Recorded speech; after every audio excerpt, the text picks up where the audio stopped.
not a jealous person. Like, if I see people with lots more than me, I'm really happy for them. And I'm not really jealous of my husband, you know. Until recently, I went to his work do. He said, oh, I'm doing a big presentation, will you come and support me? I said, absolutely. And he came out and he's got his tie and a suit on, and I thought, oh, it's nice. And he delivered this really magnificent speech. And then afterwards, all these women, like, literally just went up to him as if he was, like, this superstar. It was only talking about, you know, websites and stuff. Yeah. But anyway, and I couldn't kind of get in. So he was, like, talking away, you know, really animated. And he looked over at me, and I thought he was going to say, can you come and rescue me? And he just went... and carried on. And actually, for the first time in 13 years, I was like, I'm feeling a bit jealous here. You see, so that little pang of jealousy can be good, I think. It worked for me, because, you know, well, later on in the evening... that can be healthy. Woo! It was a healthy jealousy. A healthy jealousy. It was, but I didn't realise I had that in me, so I'm going to go to more of his conferences. When I think back to my first love, remember Blue Boy? I've told you about him before. Yeah. He was so veiny that he was blue. Love is Blind, 2017.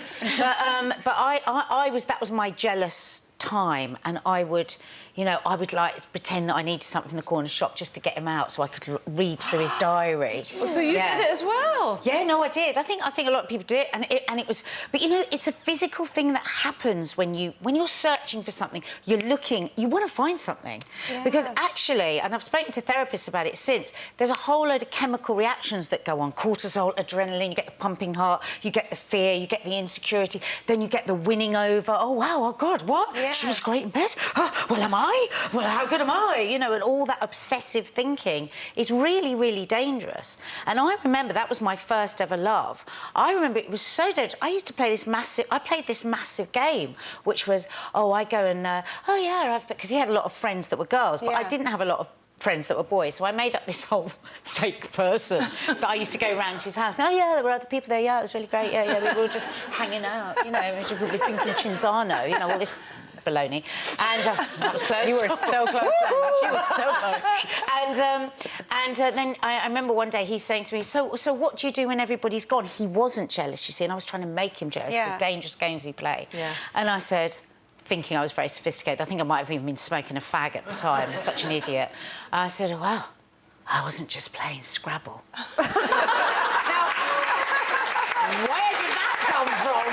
And if I think about when I was pregnant, I had my own, you know, you have insecurities because you don't feel physically your most attractive. I mean, I know there's, oh, you're glowing. You're gorgeous. You're glowing. That was like right before I gave birth. I have to ask you, because you know, you're married to Robbie Williams, the pop star. You know, we know that the groupies hanging around wherever they go on tour, whatever. Did you ever have anything happen to you like that? Because that was about 2 or 3 days before I gave birth to Teddy, and about 4 or 5 days before I gave birth to Teddy, because Rob was promoing Take the Crown, I believe.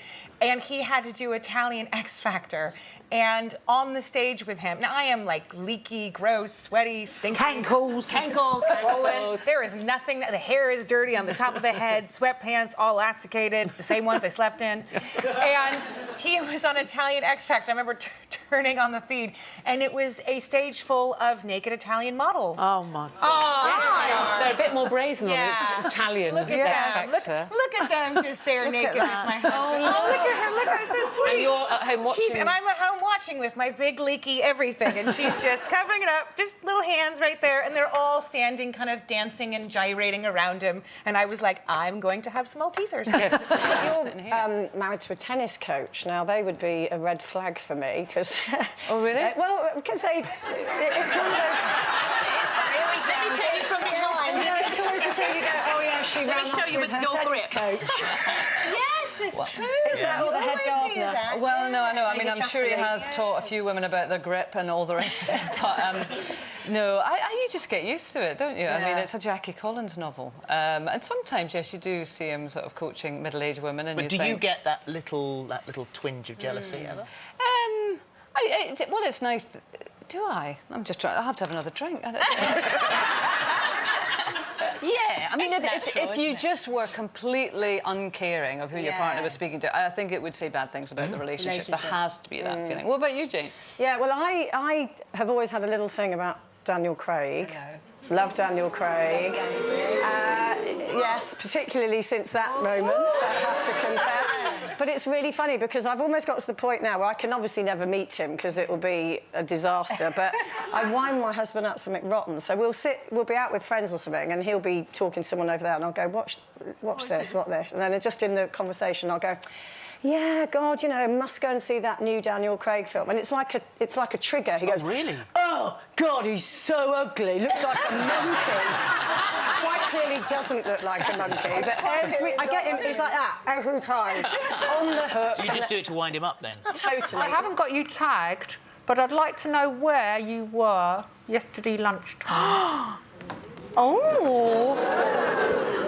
I know wanna you're know where you jealous, are. and I loved every minute I've of it, seen Janet. some Because pictures. I went out for lunch, just me, with Mr. Eamon Holmes yesterday. Oh, look at what is that photo? Smug-tastic or what? It was, and it was aimed at you. I looked down that camera and thought, Janet is going to be so annoyed that I've gone out with Eamon. Why did he ask you? He didn't even phone me. Well, you know, he's lost your number. No, actually, he was just the first day in his life, I think, where he didn't have any Can I just say, you're saying, where was Ruth? Oh, I knocked on Ruth's door and went, are you working this afternoon? She went, yeah. I went, good, because I'm going out for lunch with your husband. And can I point out to viewers, there are 2 or 3 ways to leave this building. Yeah. And there's the way you leave if you're desperate to be on social media photographed by a paparazzi from 100 yards away. And there's the way that I enter and leave the building through the goods entrance. But I noticed that Colleen left. Because I was with Eamon, I wanted to be papped. Actually, do you know what? When he first said, oh, if you're not doing anything, should we go and grab a bit of lunch? And I went, yeah. And then when I walked away, I thought, oh, God, I'm a bit embarrassed because I'm, believe it or not, quite shy. And I was thinking, oh, I'm a bit embarrassed. Do you know what? Once we got out for lunch, we chatted, and it was like sitting there with my brother, really. I bet it wasn't as intelligent a conversation as I didn't say it was intelligent, but we had a laugh, which is more than you'd have to do with you.